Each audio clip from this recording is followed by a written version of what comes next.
For you to decide. The first polls closing in less than an hour from now, and what happens tonight could send shockwaves across the country. Washington and the rest of the states are not going to be the same after tonight. Democrats are bracing for the worst-case scenario, a red tsunami wiping out their delicate grip on the House and the Senate. Republicans very confident as America gets ready to start counting. We're going to have a red wave all across this country, and you all are going to make it happen. This red wave that found its headwaters here in the Commonwealth of Virginia sweep across the Commonwealth again. I want you to watch Nancy Pelosi hand me that gavel. Pennsylvania is sending a very clear message to Washington. We want less radicalism and more balance. We know where inflation came from. It came from Joe Biden's White House. You listen to our president say that, the biggest threat to democracy is voting for a Republican.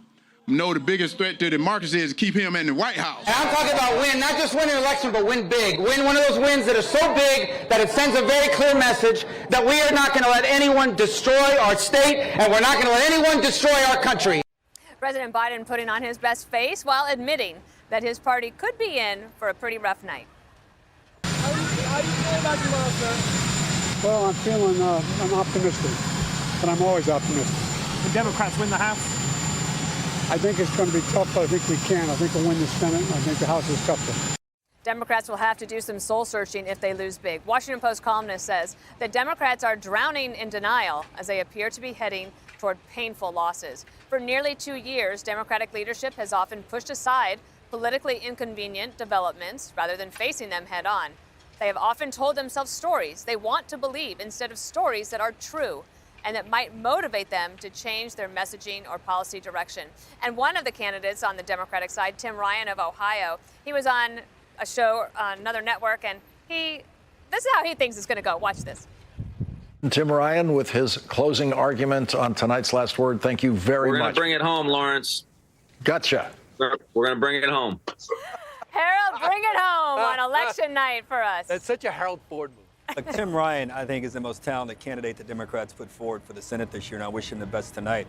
But we've said it well. Whatever happens tonight, Democrats are going to have to have a rendezvous with reality around a number of issues. I think Republicans, regardless of what happens tonight, I hope they shift more towards problem solving. I was encouraged to hear Leader McCarthy, the minority leader in the House, begin to say that, look, we're going to support Ukraine.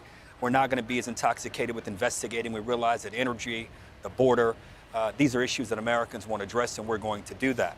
But let's wait and see what happens tonight. I think the president's right. This is going to be a tough night in the House. I've said for a while I've agreed with the conventional thinking on your show, Brian, and on this show that Democrats are going to have a tough time.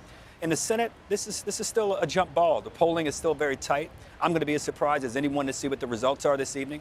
But one thing is for certain, I will accept the results, and I will encourage my party to work with whichever party's in the majority and encourage this White House to do the same. So I think Harold does not believe democracy will die tonight, Judge, which is a good thing. That's good news. Democracy lives. So yes. Vote ever. Well, you know what? Your president thinks so if the Democrats don't win. But, I kind of liken this to a trial. Okay. And the jury is the American people, the electorate. And the candidates get to make their case with evidence. So the question is that what evidence did they put forward that made sense, that resonated, that made, that really was relevant to your life? And then you have the closing arguments of Joe Biden. I mean, they made no sense. The truth is that the Democrats did not connect with the American people on the issue of safety, crime, immigration, education, inflation, the economy. And so I think the dissonance and the misalignment is going to be loud, and it's going to be across the country. And I think that after Americans deliberate and after they vote, that verdict is going to be one that's going to be very painful for the Democrats. But at least we've got an opportunity to change the course midterm. Jesse, the president says he's an optimist, that he's optimistic, but if you listen to the tone, I think he sounded also a little bit tired. It's been a long campaign. He sounded tired his whole career. My mom thinks there's going to be a red wave. That's how big it's going to be. Usually, if you're in power, you're bracing for the midterms, but you have something to run on, something to plant your flag and say, this is what we did. I still don't know what that is for the Democrats. They don't talk about COVID. They don't talk about infrastructure. They never built anything. They don't talk about the economy. They didn't do anything with the economy. So Republicans have such a big advantage. They have a smorgasbord of issues to run on, if that's a real word. you can pick and choose. Tudor Dixon's running on schools in Michigan. Blake Masters is running on the border in Arizona. And here in New York, Zeldin's running on crime.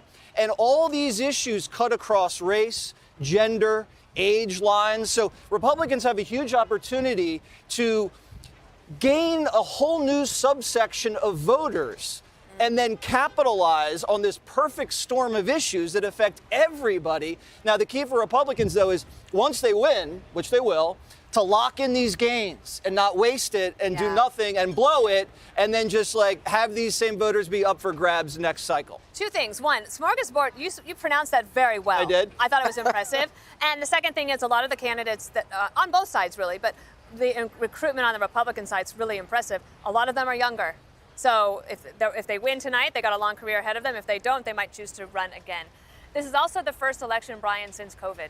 And people will have a chance to have their say. And we're dialing back some of the things that we did during COVID to make it easier, where the unrequested ballots just show up at your door. The drop box on every corner have stopped, and we're seeing how that works out. A couple of things.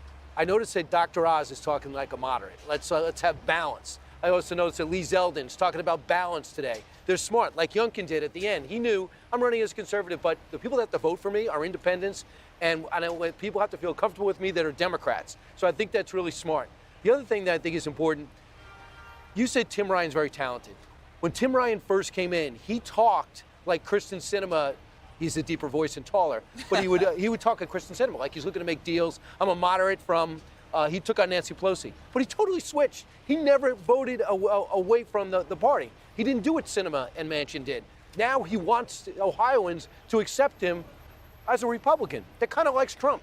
And that's what I'm saying is, Harold, is like he had an opportunity. He's talented, but he chose not to be standing up for his rights. If there are people like you on the Democratic Party, and like he claims to be, this is their opportunity. If the blue states get smashed, Brian, if they get smashed, it would free them up to act like more like Americans. He's the only Democrat running for the U.S. Senate who has openly said he wishes that Joe Biden does not run in 2024 and that he won't support him. I hear you, but you got to give credit where credit is due. He's the best. Well, once in a while, if he stood up and said, this whole infrastructure thing doesn't make sense, or the mini Build Back Better, the Inflation Reduction Act, I can't sign off on that. Then I would say he had something to run on. He watches Fox and Friends. Give him a little credit there. Well, he can't help it. There's no other choice. I mean, have you flipped around in the morning, Harold? There is no choice. I think he drinks and watches Fox and Friends. Right. A light beer. He thinks he's Billy Martin. That's what I do in the makeup room as I get ready for newsroom. You just throw have a food beer? back, getting ready, to watching it all You have happening. never thrown a few back. Ever. Watch me. All right, we are just getting started here on the 5 as we count down to the first polls closing. Make sure you stay with Fox News all night. Democracy 2022 special coverage. It starts right at 6 p.m. Eastern, and we'll have all the results, expert analysis, and much more. It starts right after the 5. Hey, Sean Hannity here. Hey, click.